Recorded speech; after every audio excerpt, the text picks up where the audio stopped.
మన ఛానల్లో ఒక టైం టేబుల్ పెట్టుకోవాలనుకుంటున్నామండి.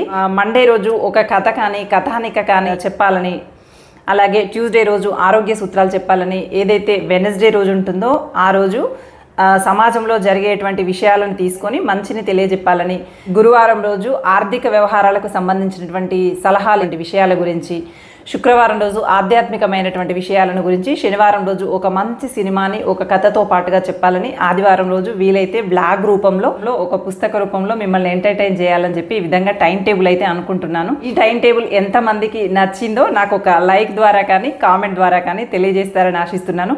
ఇంకో మాట ఏంటంటే, కొన్ని విచిత్రమైనటువంటి కామెంట్స్ ఉంటున్నాయండి.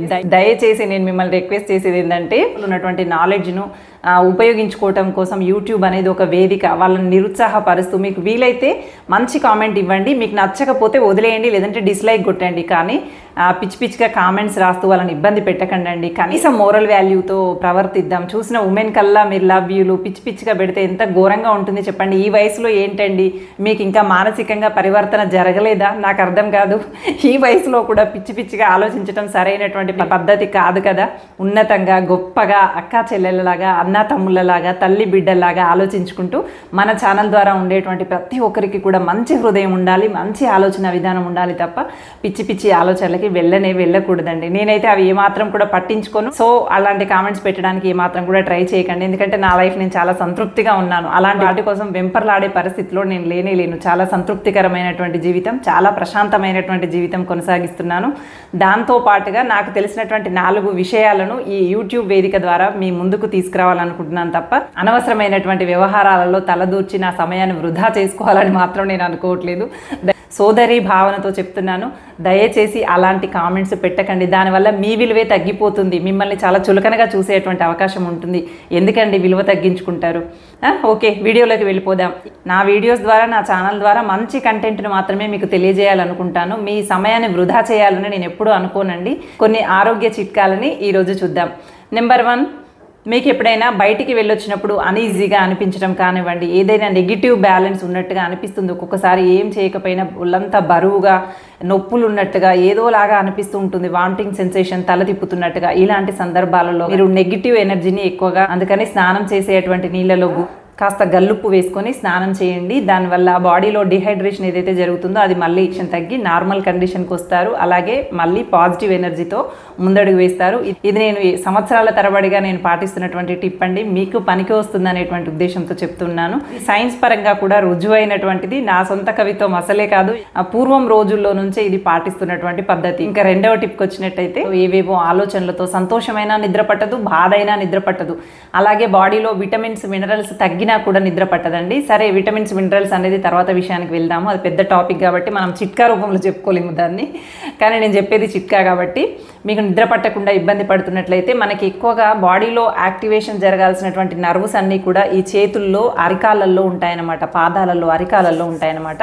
వీటిని రబ్ చేసుకోవటం, చప్పట్లు కొట్టడం, ఇవన్నీ కూడా అందులో నుంచి పుట్టుకొచ్చినాయి. ప్రతి దాంట్లో ఒక రీజన్ ఉందని చెప్పట్లేదు నేను. వీలైతే ఇలాంటిది ఒకటి తెచ్చిపెట్టుకునేటువంటి ప్రయత్నం చేయండి. 100-150 రూపాయల్లోనే ఉంటుంది. రోలర్ అంటాం దీన్ని ఇలా స్ప్రెడ్ చేస్తూ ఉండటం వల్ల ఏంటంటే నర్వ్స్ అన్నీ యాక్టివేట్ అవుతాయి.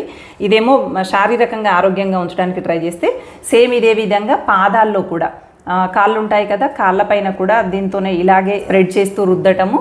అలాగే ఈ పాదాలలో ఉన్నటువంటి నర్వ్స్కి కొబ్బరి నూనెను గోరువెచ్చగా చేసి బాగా రుద్దండి, మాలిష్ చేయండి. చక్కగా ఇలాగా ప్రతి ప్లేస్ని ఇలా అనుకుంటూ మీరు కనుక మాలిష్ చేసినట్లయితే బాడీలో ఉన్నటువంటి నర్వ్స్ అన్ని రిలాక్స్ అయిపోయి చక్కగా నిద్ర వస్తుంది.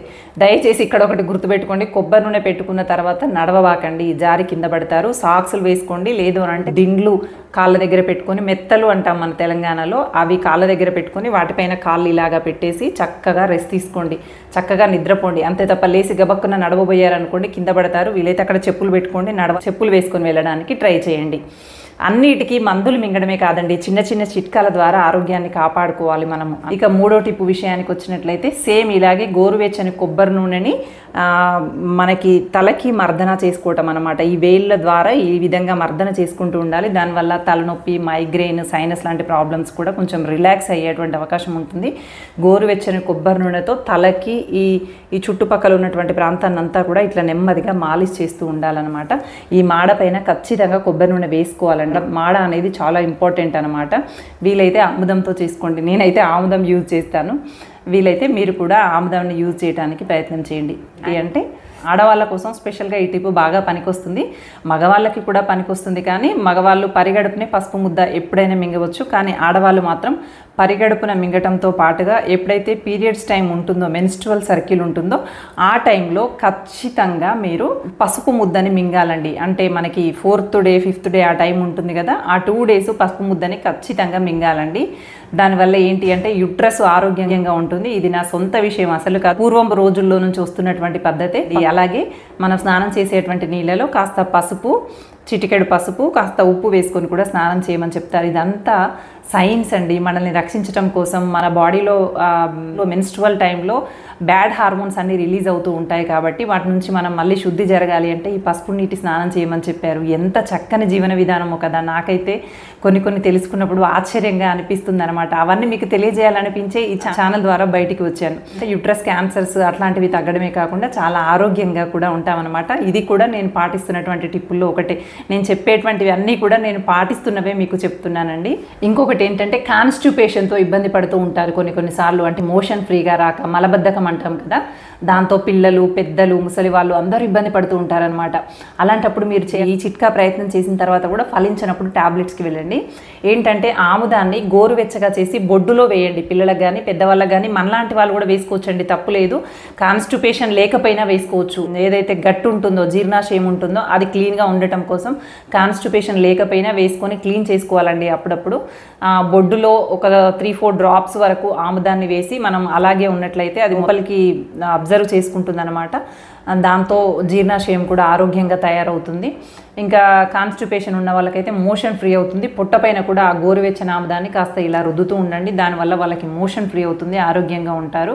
ఇంకా కూడా ఇబ్బందిగా ఉంటే కాస్త గోరువెచ్చని నీళ్ళల్లో 2 స్పూన్ల ఆముదం కలిపి ఉదయమే పరిగడుపున తాపించండి. దాంతో కూడా కాన్స్టిపేషన్ ఏదైతే మలబద్ధకం అని ఉంటుందో, బాత్రూమ్ రాక ఇబ్బంది పడేటువంటి పిల్లలు ఉంటారు కదా, అలాంటి వాళ్ళకి, ఎవరైతే మలబద్ధకంతో ఇబ్బంది పడతారో వాళ్ళకి మళ్ళీ ఫైల్స్ వస్తాయండి. అది ఇంకా ఇబ్బంది. అందుకని ఒకటి ఇంకొక దాంతో లింక్ అయి ఉంటుంది. కాబట్టి ఎప్పటికప్పుడు ఆరోగ్యాన్ని పరిశీలించుకుంటూ రక్షించుకోవాల్సినటువంటి బాధ్యత మనపైనే ఉంది. ఇది ఆముదానికి సంబంధించింది. ఇంకా గట్ హెల్త్కి సంబంధించినటువంటి టిప్ ఏంటంటే ఆవు నెయ్యితో రోజు 1 స్పూన్ ఆవు నెయ్యి తాగడం, ఆవు నెయ్యి కలుపుకున్నటువంటి అన్నాన్ని మొదటి ముద్దగా తినడం. దీనివల్ల ఏంటంటే గట్కి గుడ్ బ్యాక్టీరియా డెవలప్ అవుతుంది అనమాట. గ్రీజ్ లాగా పనిచేస్తుంది. మొదటి ముద్ద మనం తిన్నప్పుడు ఈ గొంతులో నుండి జీర్ణాశయం వరకు కూడా మంచి గ్రీజ్ లాగా పనిచేసి మనం తర్వాత తిన్నటువంటి ఏదైనా కూడా మంట కానీ గ్యాస్ కానీ రాకుండా చాలా పొట్టని ఆరోగ్యంగా ఉంచుతుంది అనమాట. ఇంకా చాలా టిప్స్ ఉన్నాయండి, కానీ వీడియో చాలా లెంతీ అవుతుంది కదా. వీలైనంత వరకు ప్రతి మంగళవారం ఆరోగ్యానికి సంబంధించినటువంటి టిప్స్, నాకు తెలిసినటువంటి విషయాలని ఇంకా రీసెర్చ్ చేసిన తర్వాతనే మీకు చెప్తాను. కానీ ఏది తెలిసిందల్లా మీరు చూస్తున్నారు కదా అని చెప్పే పని అయితే ఇప్పటికీ చేయనండి. వీలైతే చిట్కాలు పాటించి చూసి ఎంతమందికి నిజంగా సక్సెస్ అయ్యాయో కామెంట్ ద్వారా తెలియజేస్తే వీడియోని చూసినటువంటి మిగతా వాళ్ళు కూడా వాటిని పాటించేటువంటి అవకాశం ఉంది. Thank you for watching. Bye.